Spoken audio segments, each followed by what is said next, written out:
everything down. I says, Dick, we can buy you a pencil. We may even be able to buy you a pen. But no, he had a little thing and he'd scribble all these little notes. Well, somehow we met Jim Cleveland, who at the time was president of Mobile Lane. And we were telling him what we wanted to do. And we went to get that big check for sponsorship. That $500 check. That was a big deal back then. And he introduced us to his PR person. And I gave some of that for the museum tonight. We got some notes from this. But we said, what about the concept of a Little League opening day parade? Let's do this. So this was a picture of one of the first Little League opening day parades. I think it was about 12 degrees. It was really cold. And this was at the same time that baseball, we were thinking, was going to come to Northern Virginia. So we had some of those guys there, but I think the opening day guy that we had speaking was who was it?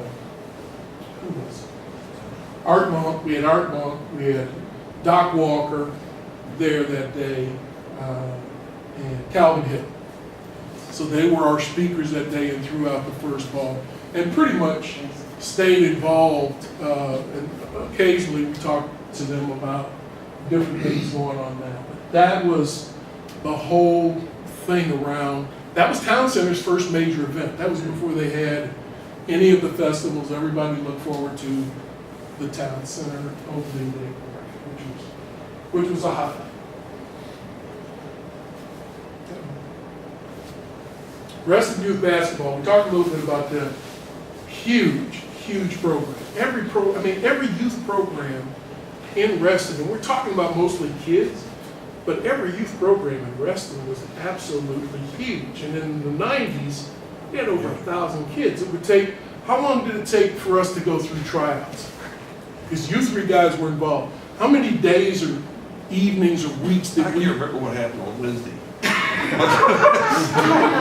He's old. But what do we do this over 2 weeks? About 2 weeks? Oh, yeah, 2 weeks. About 2 weeks. Every day, every night, it took us to get all the kids through tryouts. That's how many kids there were. And the coaches were there, and it was phenomenal. And we had a lot of great kids. Like I said, John Schmidt runs it today. Jim Elder got this thing off the ground and really kicked it off. And we played in all of the elementary school gyms in Reston. So that was really good. It still exists today. There's another organization, again, called Reston Youth Association, that does only summer basketball. And they're fantastic, and they started years ago. And they have over 1,000 kids in their summer program. And they kind of hook it up with Rec Pack to make sure kids get fed and have things to do. But tremendous program that they run with RY. Some of the guys that came out of here, Grant Hill, Joey Beard, we'll talk about some of them later. The Allen boys, Michael Jackson, Dustin Hunlinga. We've had our share of really good national basketball players that were all coached by Linda Burge. And he coached them up, if you will. So they're a great organization. And they go back to the early 70s as well. Oh man, who's that old man down there in the corner? I'm always taking directions from somebody. That's Mark back there again. But these are some of the basketball players. That kind of looks like Brian in that picture. But these are just some of the kids. The Reston Youth Association summer program are primarily played on outdoor courts during the summertime because they don't get gym space because of all the summer camps that are going on. So they play outdoors and they do a heck of a job.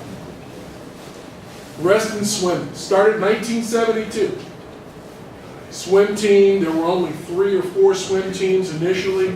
You could only have 9 kids per team. And now, as you well know from the beginning of June until the end of July. Anywhere you live in Reston, if you've got an open window or an open door, all you hear are these horns from 8 o'clock in the morning until 2 o'clock in the afternoon.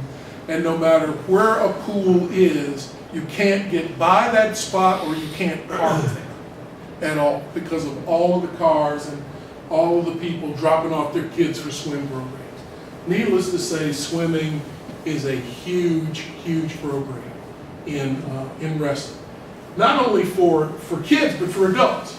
The Reston Master Swim program started a long time ago and is really, really big. And as you well know, the Reston Community Center pool is going to shut down and be expanded starting in January. It'll be open again back in October of next year, thanks to our partners with the Y.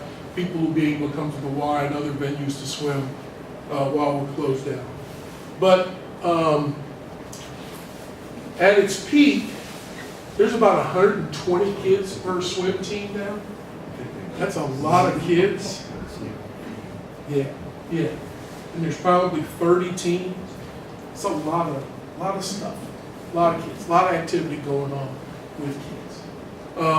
And swimming seems to be stable in terms of its numbers throughout the years. Others have kind of come and gone. Soccer's kind of plateaued a little bit because we got lacrosse and some other things, but swimming is a huge part of the recreational experience and has been here since Bob wanted it to. Reston tennis. Okay. We got all these tennis courts. We've got 46, I think it's actually now 51 tennis courts in Reston, run by Reston Association. We don't have any indoor courts, but we've got a lot. we got a lot of outdoor courts. But can anybody guess why we have so many tennis courts in Reston? Bob loved tennis. Bob loved tennis. Bob Simon loved tennis a lot. So anywhere there was a flat piece of ground that wasn't being used for something else, it became a tennis court. And so now we've got these gloves. So hopefully, as people age out now, some of these are going to be converted to pickleball, which is what the old timers play. We'll get there. We'll get there. But RA offers a very extensive tennis program. They have every level, starting with the little tots all the way through. It's a major USTA tennis site, and hopefully at some point in time we'll be able to entertain indoor tennis. Right, Phil? Yeah. And these are just some. We had an indoor. We had an indoor. We'll talk about that. We'll talk about that a little bit later. We'll talk about that a little bit later. Yeah. This is a cool event. Well, It comes. all right. So this started in 2011. This was another one of Bob's favorite programs, the Kids Triathlon. And he kicked it off pretty much every year until his last year.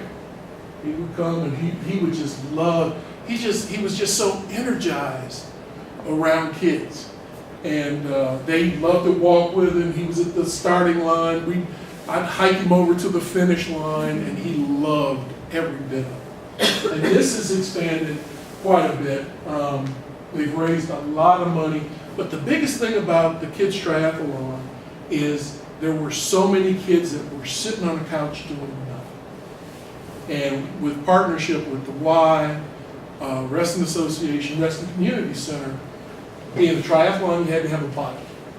And so we all got together and funded to make sure every kid that didn't have a bike has a bike now, which is really, really important for mobility, getting rid of obesity, get them off the couch, if you will. So, big event. The triathlon is huge. And started in 1983. It is a huge annual event in Reston. And I'll point to the two guys up at top, Rick Urich who was a longtime president of Reston Soccer, and Neil Madoff, who's a doctor, have participated in every one of the triathlons. And there have been 35 of them. And they've participated in every event and can still talk about it. Reston Soccer, big soccer program. These guys were involved a lot in soccer. Big change in the spring in soccer's. Reston actually merged with Great Falls.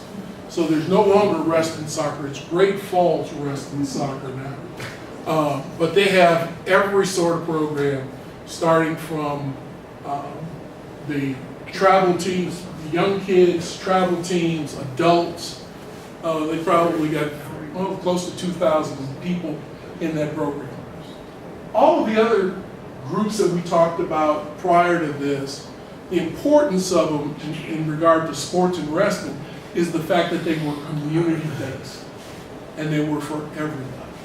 That's not necessarily the case anymore with Reston Soccer, and in some cases baseball, because you got travel baseball.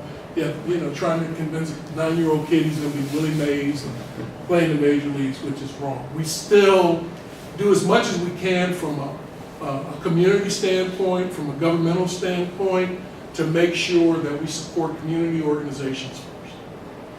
And that's always the emphasis. Back to Reston Youth Association.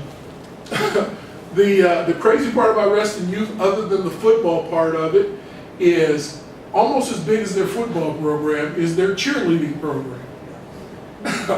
And they put on big cheerleading, and they go off to cheerleading competitions. So it gives those young ladies, they don't have to tackle to get involved in what they do. They can be on the sidelines, and then they can go off to their own competition with regard to that. The skate park. We'll talk about that later, but the skate park is unbelievable. And after tennis, this was Bob's biggest thing, was the skate park. He wanted that skate park. And so we opened the skate park back in 2012. We spent $1 million on it. And the coolest part about putting in the skate park was we got 30 kids with the best designer of skate parks in the country. And the kids designed it themselves. We took their design and built it to their spec, which is really cool. And it's lit. It gets so much use that we're trying to figure out how do we expand that even more. But very good. This is at Lake Fairfax.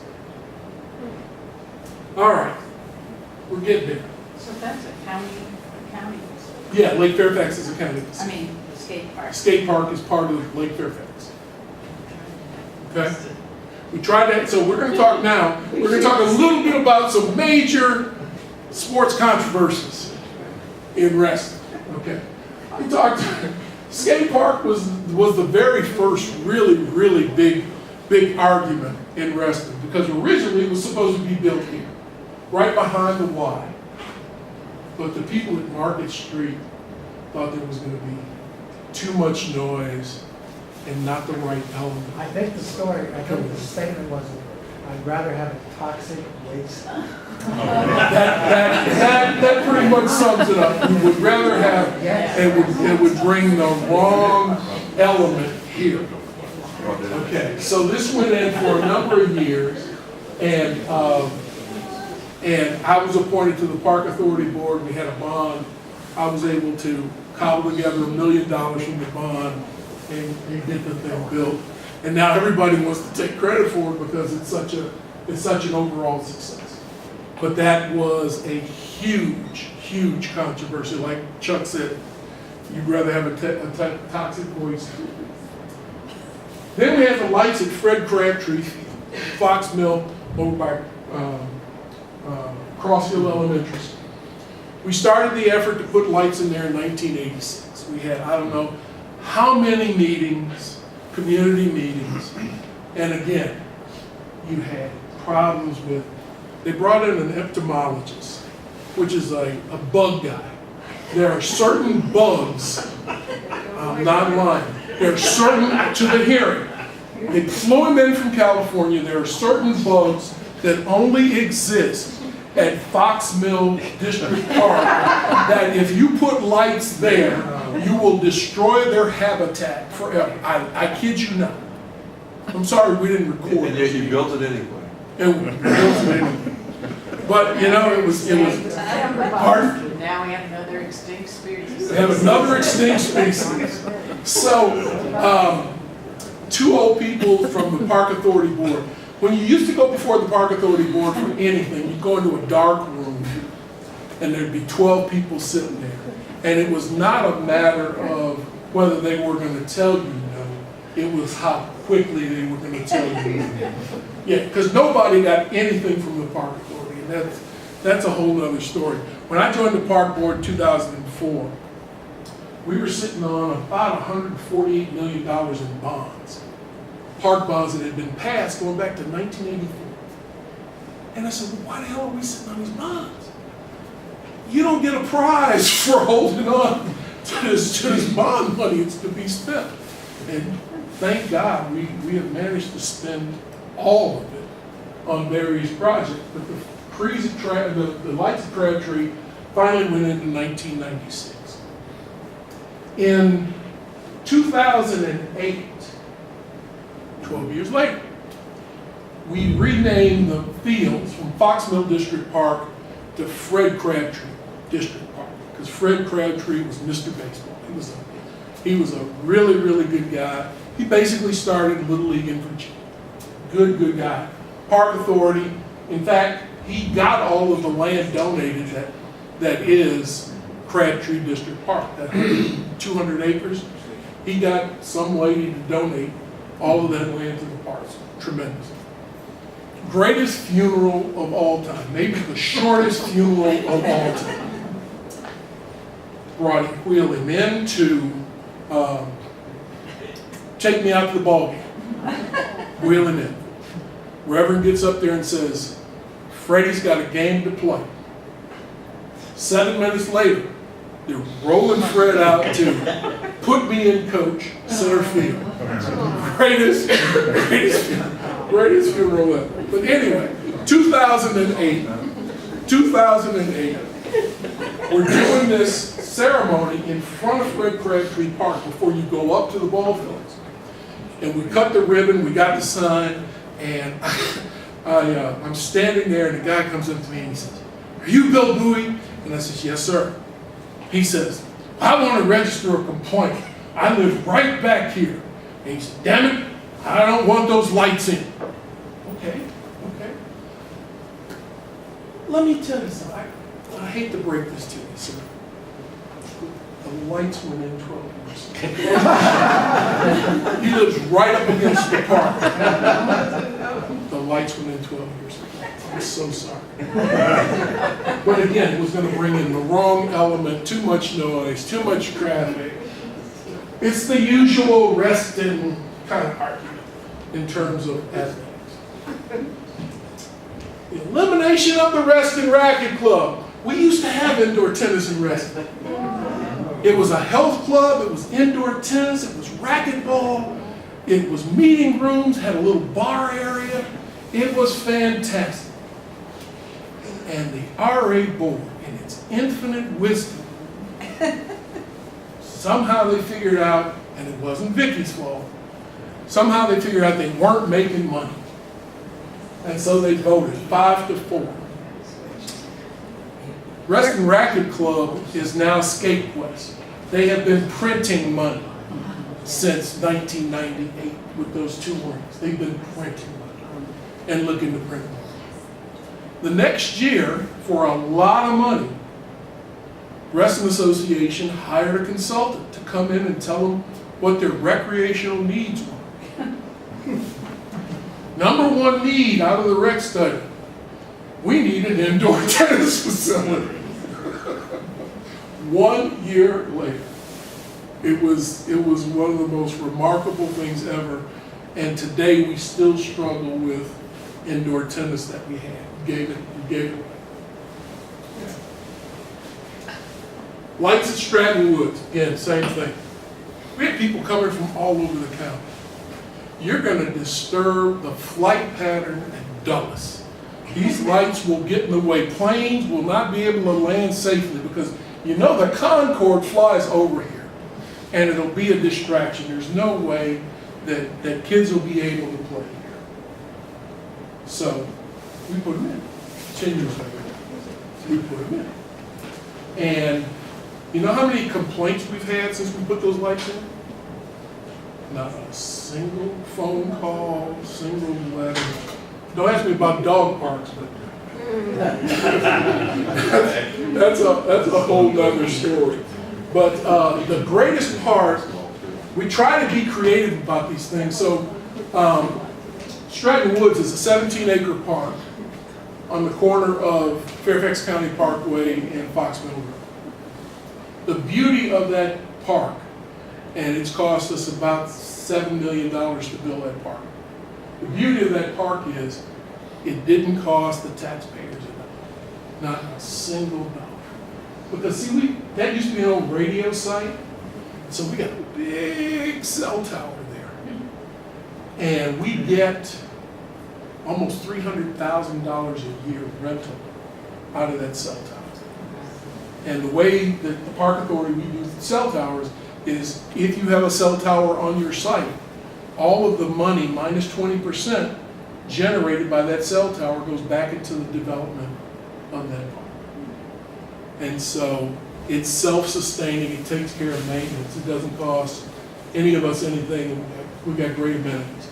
The 20% that we take off, because we do almost $2 million a year in rentals across the county, the best part about the 20% is we didn't have any money because it's not revenue producing for our cultural and natural resource management programs. So now they have a constant funding source. They got about $400,000 a year that they can use to do all of the things that they do. So we try to be creative where we can. These are the lights at Stratton Woods now. And if you can see, this is the parking lot. The spillage. If you're 12 feet away from that field, there's not enough light to read a newspaper. That's how good the lights are today. They're directional, they're right on top. There's no spillage at all. And even the cooler part of it is we control them all by satellite. So it's an app on a phone. We want to turn them on, turn them off, whatever we want to do. It's kind of cool. Okay, lights at Brown's Chapel. We've been through the lights thing. You know the argument again for that. And then the synthetic turf fields at South Lakes. So we had a synthetic turf task force, but prior to that, teams in Reston didn't have a synthetic turf field in high school.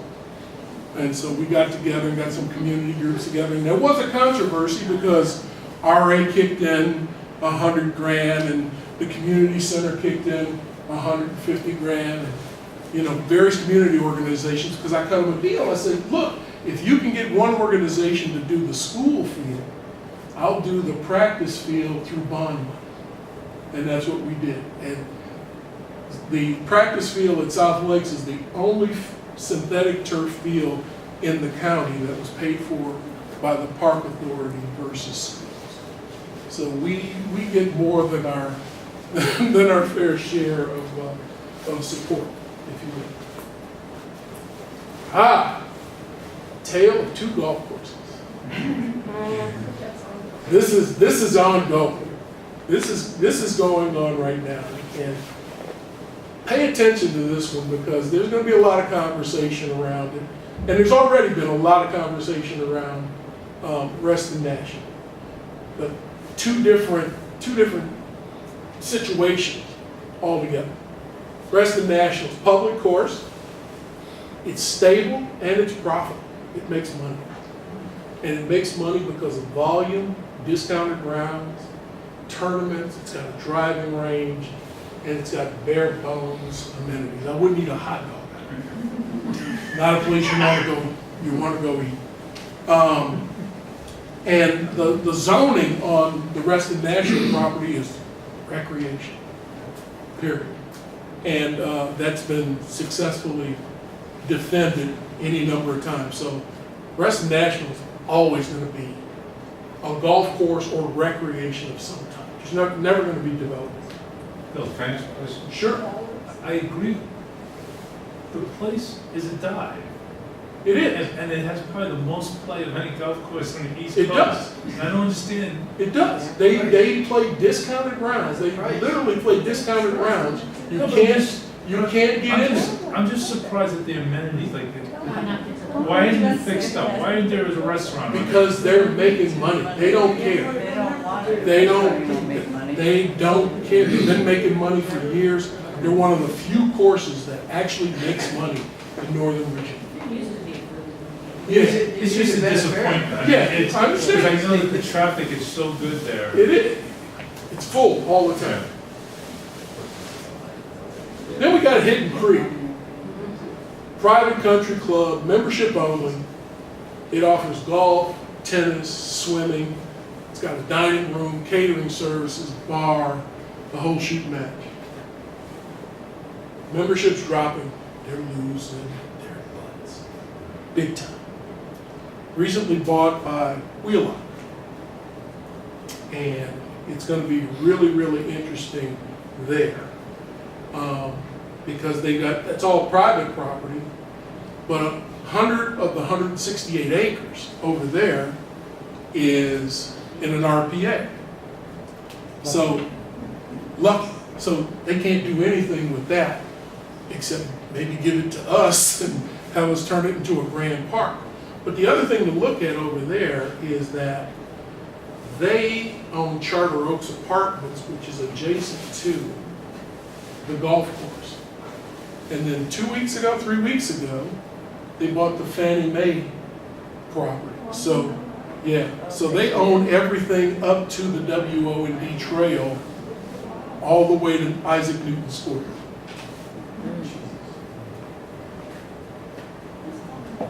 There's gonna be a discussion about that.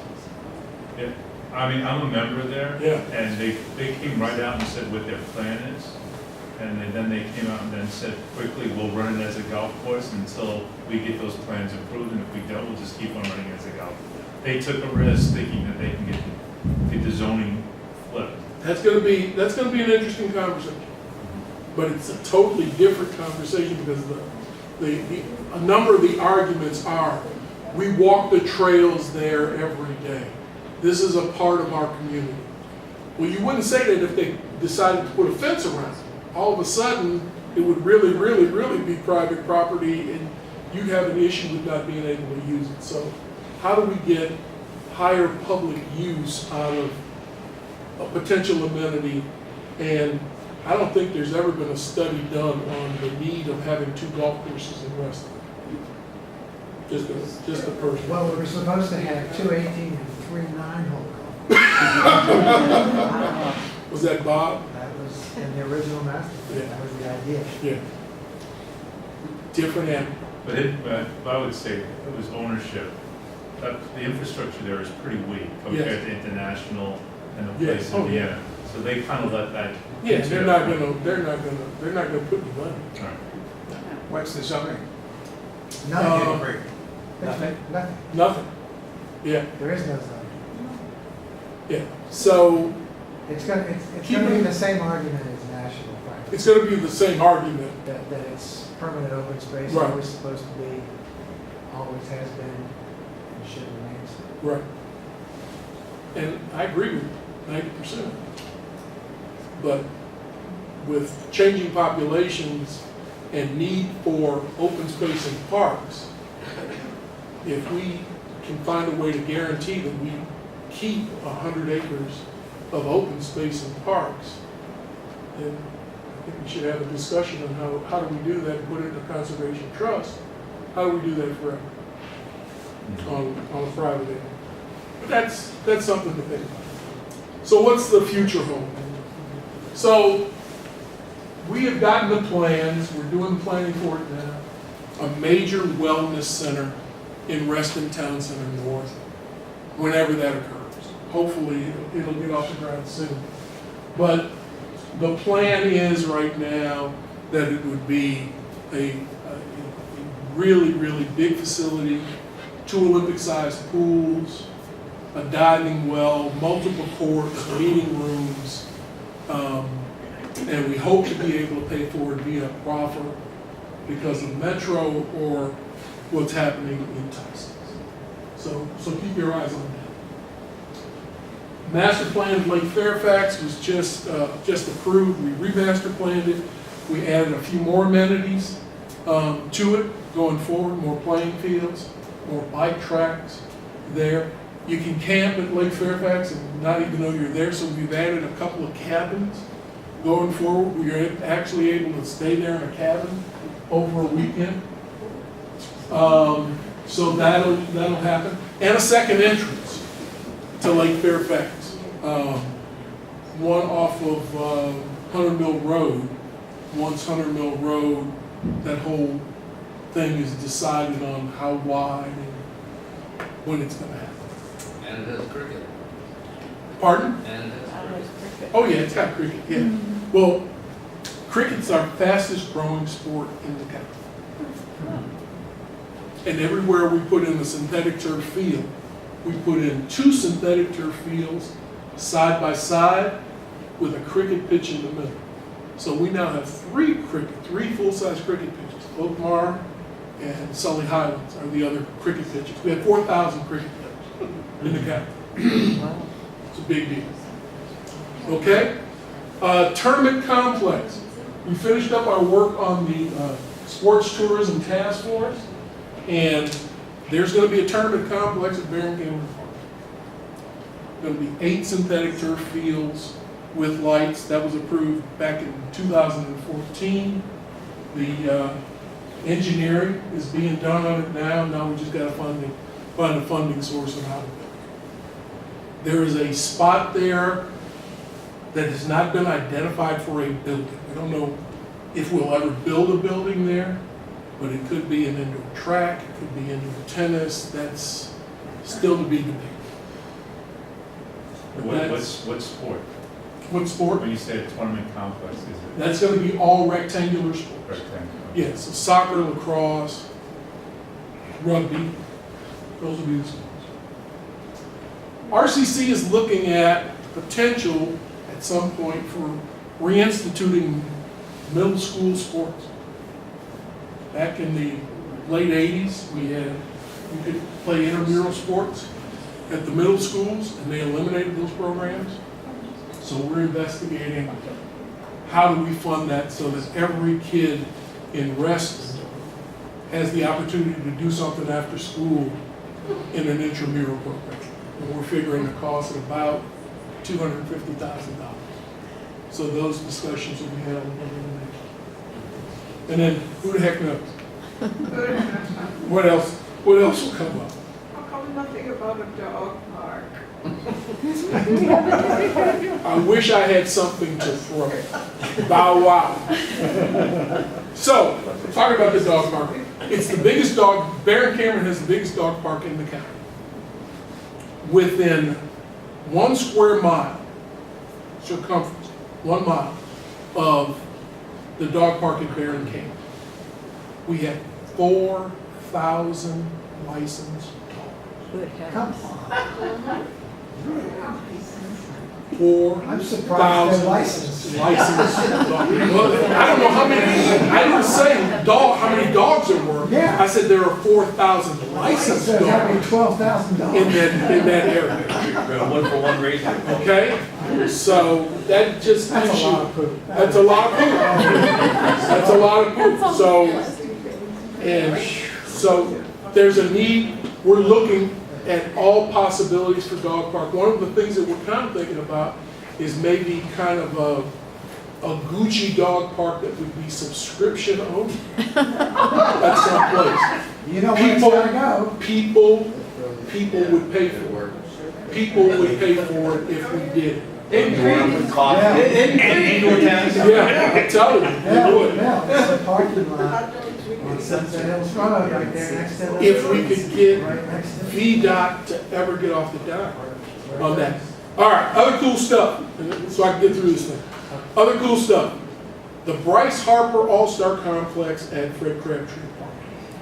Great, huh? So one in Philadelphia? Yeah. Hey, my boy kicked in 250 grand of his own money on this deal. And there's two. There's one, he's already got a complex in DC that they built, but this was, I'm waiting on the connection. This was opened on July 14th of this year. It was $1 million improvement to the field, combination between the Nationals, Dream Foundation, Major League Baseball, and the Park Authority. $1 million in improvements on the field. New scoreboards, new everything. We've got a great relationship with the Nationals. On top of that, the Nationals sponsor every Little League team in Northern Virginia. They supply the uniforms for every Little League team in Northern Virginia. They want to make sure that they have a captured audience. Yeah, so they do a great job. So you're the blue Nationals, you're the red Nationals, you're the major red Nationals, and that's how they do it. But what the picture I'm trying to show you, if it ever comes up, is a picture of the event. All right. We're in the home stretch. We're going to talk about Bill Bouie's top 10 Reston athletes. There's a bunch of great athletes. But I got a couple of door prizes. If anybody can write down and guess 7 of the 10, just 7, because there's nobody here that will guess all 10, including you two. What, are these people who went to school? These are people who either live in Reston, went to school, so you got, write it down. Let's see how you get it. What if they lived in Reston? Not contributed, no. They are from Reston, played at South Lakes, went on to play in the pros, something.